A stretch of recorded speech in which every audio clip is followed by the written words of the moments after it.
Courtesy attention might be the most important concept in all of business-to-business webinars, and really all webinars generally. Courtesy attention is the first few minutes where you start to talk, where the webinar officially kicks off. Now, here's the thing about courtesy attention. Virtually everybody wastes it, and it is the only focused, unearned, or free attention that you'll get from those audience members. It's just sort of built into us. Hey, I showed up here, I'm online, or I decided to watch this video replay or whatever. So I'm going to look at this and give it my attention for some period of time. Now, what the audience member doesn't overtly realize and never says is that the purpose, the benefit for them, for courtesy attention, is that they are deciding whether that what you're going to say is worth the time investment, attention investment, or emotional investment that the next 30 to 60 minutes will involve. A lot of people will, even if they don't actually leave your session, if they like show up for the live session, if they don't actually leave, this is where they switch away. That early, even before you really get very far into your content, this is where they decide they're going to clear out their inbox or look at Facebook or whatever. They're going to do some work that needs to be done today or this week. They're going to do their quote-unquote real job and use your webinar as sort of background noise, right? And we'll go into in a second why people show up or even register for webinars. But if you just stopped the course right here, if for some reason this is as far as you ever got, this is the concept to keep in mind. Stop wasting the audience's courtesy attention.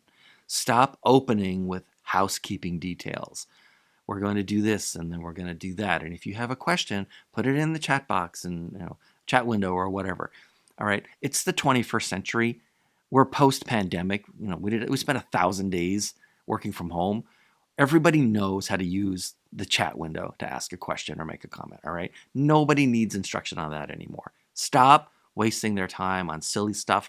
And also, if you have a presentation that's going to be tilted towards more of a traditional presentation, which is to say there's going to be one main speaker and that person will have something on screen, either slides or like a live software demo or whatever. Stop setting out an agenda ahead of time for the audience. The reason for that is that at any point, and we'll talk about pivots and all kinds of techniques later on in other lessons, if at any point an audience member thinks that they know the next thing you're going to say, like there won't be anything new in that for them, their attention craters. And it's far easier to keep attention than it is to get attention back. So stop showing agenda slides. Stop telling and broadcasting ahead of time everything that you're going to be talking about. Just if you make a good enough impression in the courtesy attention period, the audience doesn't need an agenda slide because the point you think your point of the agenda slide is to give them a view of what you're going to tell them, and you may or may not know this as the person who creates it, but what you're actually trying to telegraph is this is worth your time.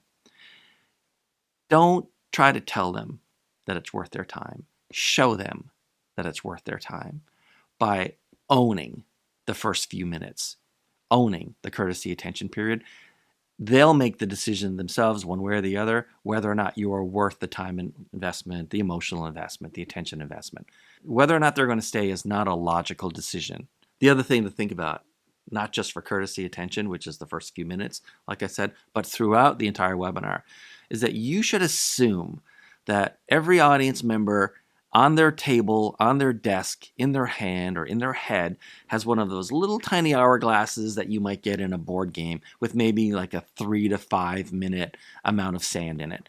And by the time the sand runs out, you better be onto something that's interesting enough so that they flip the hourglass over and you get another 3, 4, or 5 minutes.